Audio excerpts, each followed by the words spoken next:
going on, y'all? The gosh darn freaking Aaron animal. Yeah, we're talking about some, as you can see, some ORV today. So that good old ORV, the Omniscient Reader's Viewpoint. Stutter on that freaking word. There's something wrong. I'm sorry. You know, there's always something wrong with me. I just can't help it. It is what it is. That's why we making YouTube videos, because I'm stupid. But thanks to the homie right. Thanks to the homie right here. Yeah. Yeah. I saw this YouTube comment, man. I don't even really take recommendations off YouTube anymore. I got so many on Discord. I don't even take any more on YouTube anymore. This is like specifically like, oh my. Okay, editor, I'm gonna need you to bleep that word I just said out. Sentai stuff. So you guys could probably kind of guess what word I said by accident. Sentai. Sorry, YouTube. Don't demonetize me. Okay, but they might anyway. That's pretty much only exception. Yeah.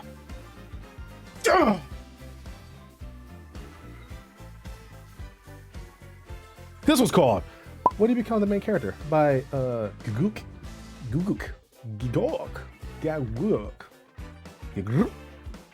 That's his name. Yep, I said it correctly every single time. Okay. All right, without further ado, let's hop in this bad boy. Don't forget to like, comment, subscribe.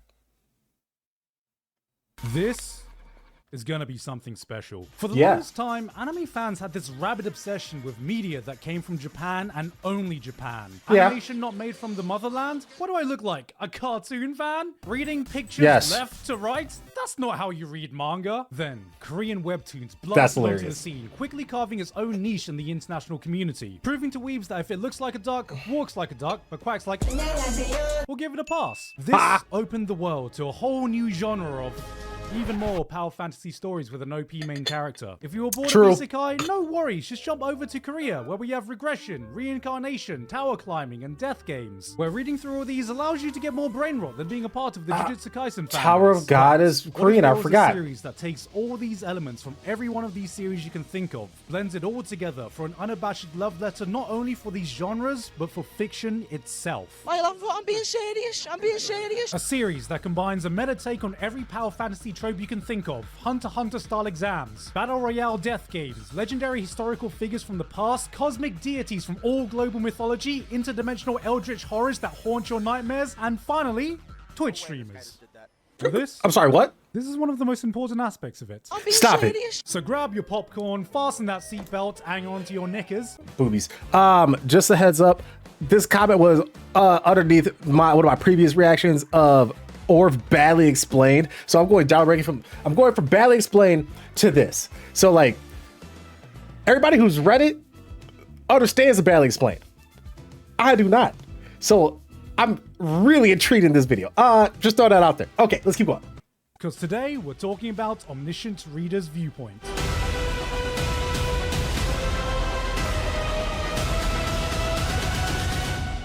But before we get to that, let me go back to my roots for a bit and talk about isekai, because one of my favorite isekai is having a collaboration with today's sponsor, AFK Arena. AFK Arena is a strategy-based I'm gonna skip ahead. Right. You tell them. Subscribe to Heir album. Yep. Subscribe to Heir album. An average day, and with that said, back to the video. Also, the new season came out. Is a nobody. An average office worker graduating from an average college, living an average life as a loner, whose only hobby is reading trashy fantasy novels that absolutely no one else reads. Insert the fucking Denji panel here. One such novel is the series 3 Ways to Survive the Apocalypse, a web novel with over 3,000 chapters. One Piece fans quake at this man's dedication, except the series is so underground and gone on for so long that Dokcha is the only person still reading it. And it remains that way as he loads up the final chapter and becomes the sole person to reach the end of this novel that he's been following for over a decade. The lights go dark. The train he's on crashes. Everyone's screaming, "Ah, no, please, I don't want to die. I'm too good looking. I'm too horny." And Doctor begins to realize that the story of his novel has suddenly become a reality. Monsters spawn in the real world. Everyone is forced into a series of death games where these little munchkins set all the rules. The apocalypse has started. I say cry. To help everyone get through the games, everyone is given an ability. And for Doctor, of course, he is given a pirated copy of the entire web novel and the ability to read at super fast speeds. Yes, his anime superpower is reading fast. He may not be able to beat Gojo, but he could probably beat a Jujutsu Kaisen fan's IQ. Armed with the knowledge of the ensuing apocalypse that he and only he knows the entire story of, Doctor realizes, oh my god, I can now be the single most obnoxious light novel reader that's ever existed. That's very true. Stories within stories. There's a plot hook I am an absolute sucker for. Maybe it's because I've made watching stories become my job, but when you watch enough anime, you start to see all the repeated tropes, all the reoccurring cliches. True. Sometimes you start to wonder how you do differently than how the story plays out. This series plays to that fantasy to a T, as Doctor lives the story of his favorite novel and molds the events as he sees fit. You ever watch a movie or TV show and thought to yourself, man, I could solve everyone's problem if I just did this? Doctor does that. Or maybe there's a major character you absolutely despise, but just keeps showing up and you're like, man, fuck this cum-stained mouth-breathing piece of shit. Can we just remove him from the story already? He has to go, blood. Doctor does that. Are you one of those people who watch videos like how to beat every game in Squid Game or how to beat the monster from A Quiet Place? Doctor probably made those bloody videos because he thinks he can do a better job. Doctor is your average Redditor. The world of the novel 3 Ways to Survive the Apocalypse doesn't just come alive. The very characters that inhabit the story become a reality, allowing him to game the system, befriend the characters he knows oh so well, making him only slightly less parasocial than your average K-pop fan, and molds the story in the way he would have gone through the original novel. Alright, I ain't gonna lie to you. A lot of you are probably gonna see these panels and read some other chapters and go, this is just more solo leveling. Let's go down the checklist. Leveling up system, video game-esque abilities and interface, death games with different clear conditions. His power is OP because he has prior knowledge of the events that prior are about knowledge, to unfold. that part. If this was a manhwa trope exam, it'd be scoring A+ in Power Fantasy brain rot. But the series takes these cliches you are familiar with and uses it as a springboard to run in all sorts of interesting directions. Cults start to form with a ranking system based on how far people got in the original novels. They fight an isekai protagonist and he almost wipes the floor with them because he's so OP. Doctor meets the actual main character of the original novels and he's everything you'd expect. He's cool, calm, good looking, ruthless, perfect on the surface in every way. When this motherfucker pisses, it's probably in laminar flow. But it turns out, from the perspective of someone who's not a named character in the original story, he's kind of a dick. He's ridiculously powerful because he's a regressor who can respawn at the beginning of the story every time he dies. Hey, I talked about regression manhwa here if you can't remember. But what that means is that he's become this nihilistic arsehole who doesn't care for anyone who can't help him progress further than the last run. And he gives up on the world at the slightest unforeseen obstacle because, well, what's the point when he can just start all over again? To the point where he gets depression from the disconnect he feels with the world. So, after hearing this, Doctor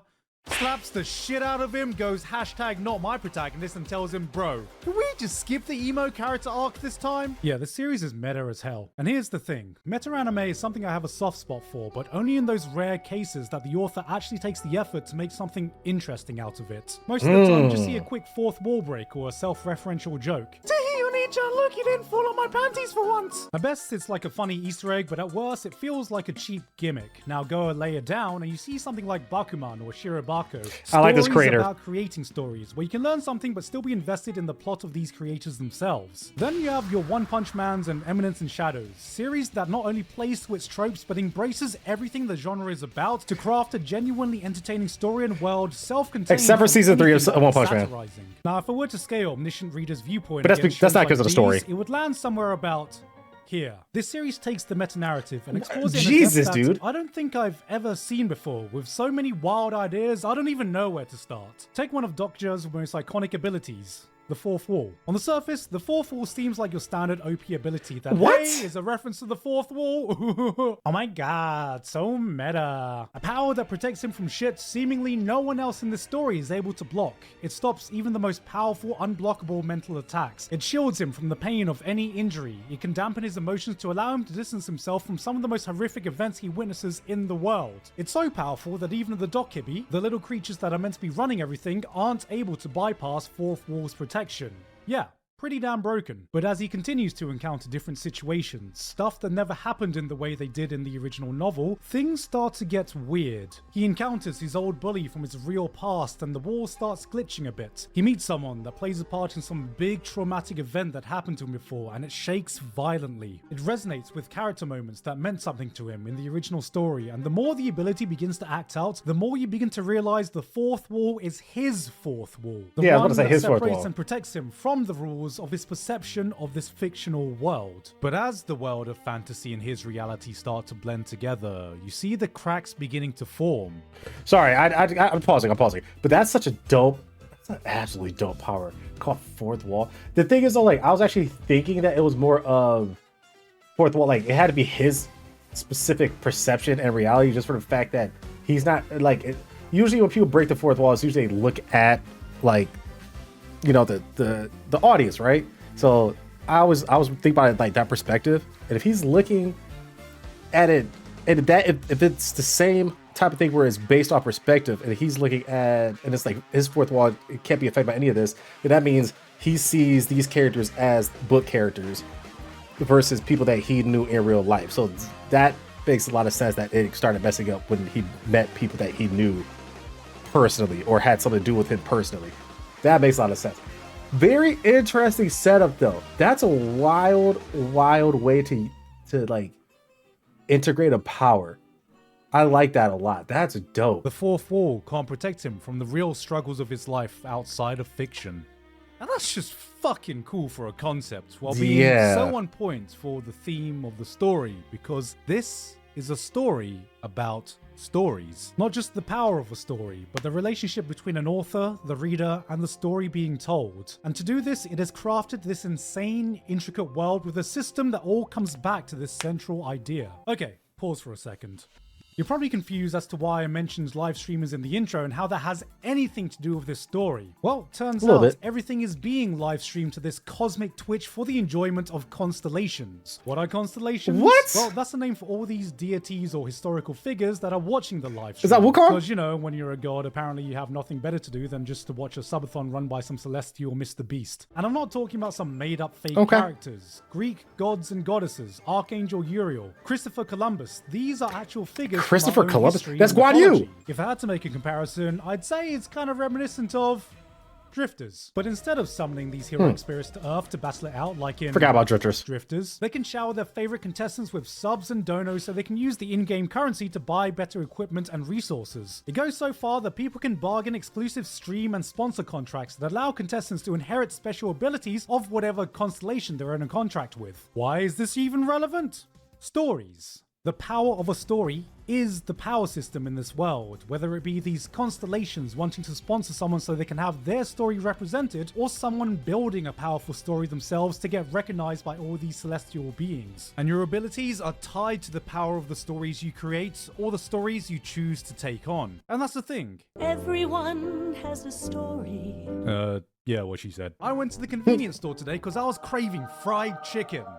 They were out. That's a story, not a powerful one, unless of course you know the pain of being deprived delicious Lawson's fried chicken. What is it that makes a good story? How do you craft something that will resonate deeply with an audience? And what if your strength was correlated to the strength of your own personal story? Will your story include some grand historical feat, an epic sea battle, or will it become the stuff of legends, passed down through generations, eventually transforming into something mythical?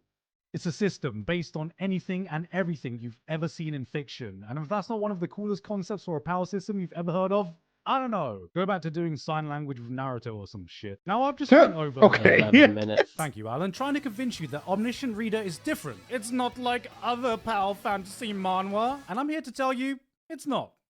For a very long time. Credit where credit is due. Doctor is far more likable than your typical bland, self-insert, overpowered protagonist. He has great chemistry with the various cast members, but for a very long stretch of the series, it tries to present you with the idea that he's just an ordinary dude, an underdog, overshadowed by the actual protagonist of the novel. He's just like you for real. Yet we can clearly see that he's really smart, charismatic, a natural leader who knows the solution to every problem no matter what the scenarios throw at him. One of the running jokes to keep him grounded is that everyone thinks he's just really ugly. And bro, if this dude is meant to be ugly, yeah, I'm gonna say I might as well ugly. commit Alt F4 in my life right now, because what fucking hope do I have? It takes quite a bit of commitment before the series even starts to show its hand. He looks kind of like Sung Jin-woo. Right, and only recently have some of these characters been put in interesting situations that challenge their worldview, or had bombshell revelations that give us an insight behind what makes these characters tick. And yet, all this time, I feel like we are just at the start. This is a series based on a completed web novel with 551 chapters, and we are just about a third of the way through of the story, and have yet to fully get into the meat of it. Every novel reader I've seen has said it only continues to get better,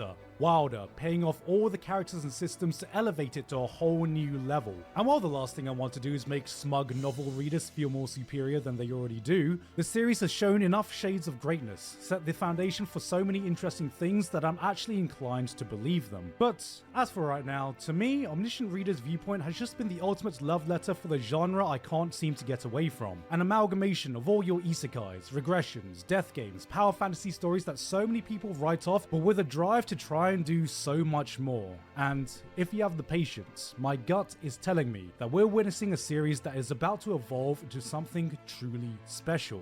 Or I'm wrong, and we just get cool OP man kicking ass with fantastic art and cool action. That's win-win in my books. Hey guys, hope you enjoyed that video. Thank you very much this month to Author Curtis Eckstein, Basil, Dysfunctional Degenerate, Flabberwocky, Jonathan Thick, Mike 8. Okay. All right, I'm gonna edit there. I don't need to see the patrons. Okay, I appreciate that. That was dope. I like this guy. I like his delivery. I like his delivery in his video. That is a lot. That's a lot to like process, bro. That's a lot to process. There's a lot of stuff going on with that, my boy. Yeah. Wow. 551 chapters and a third of the way through. So I mean, by the time it's, if that's legitimately a third, so it'll be 1,500 chapters total. So it'll get to halfway through the story in the story. I wonder if that would actually play into it too. Well, maybe it already has. Huh. Interesting thought. That the actual live story that we're reading, that y'all read, I haven't read it yet. I'm sorry, I can't read very well. But the actual story, like that, somehow it plays into it. Like the further you get, it turns out that we're the powerful ones. Maybe we're the deity that's watching all of them, something like that. I don't know. It becomes the fifth wall or something like that. That's dope. It sounds really unique. He put it in a way where he didn't really. He made this very entertaining without really giving too much of the story, but at the same time, definitely seemed knowledgeable about it. And I just don't feel like I got spoiled really, like at all, you know. Very clean. Yeah, man, there's like, God, I've said it so many times. There's like a couple of novels I really want to read. It's just I'm a busy boy and I got other things to do. It's literally LOTM, RI, ORV, and Shadow Slave. Yep, those four, like the top four I want to check out for sure. But yo, this was dope. And I appreciate you for coming by. Wow, there's a lot going on. Yeah, what's your favorite? Let's go novel mammal. Yeah, let's go novel mammal. I assume since you came to this video, it's probably ORV, but if it's not, let me know. And I guess I'll see you on the next one. All right. Deuces.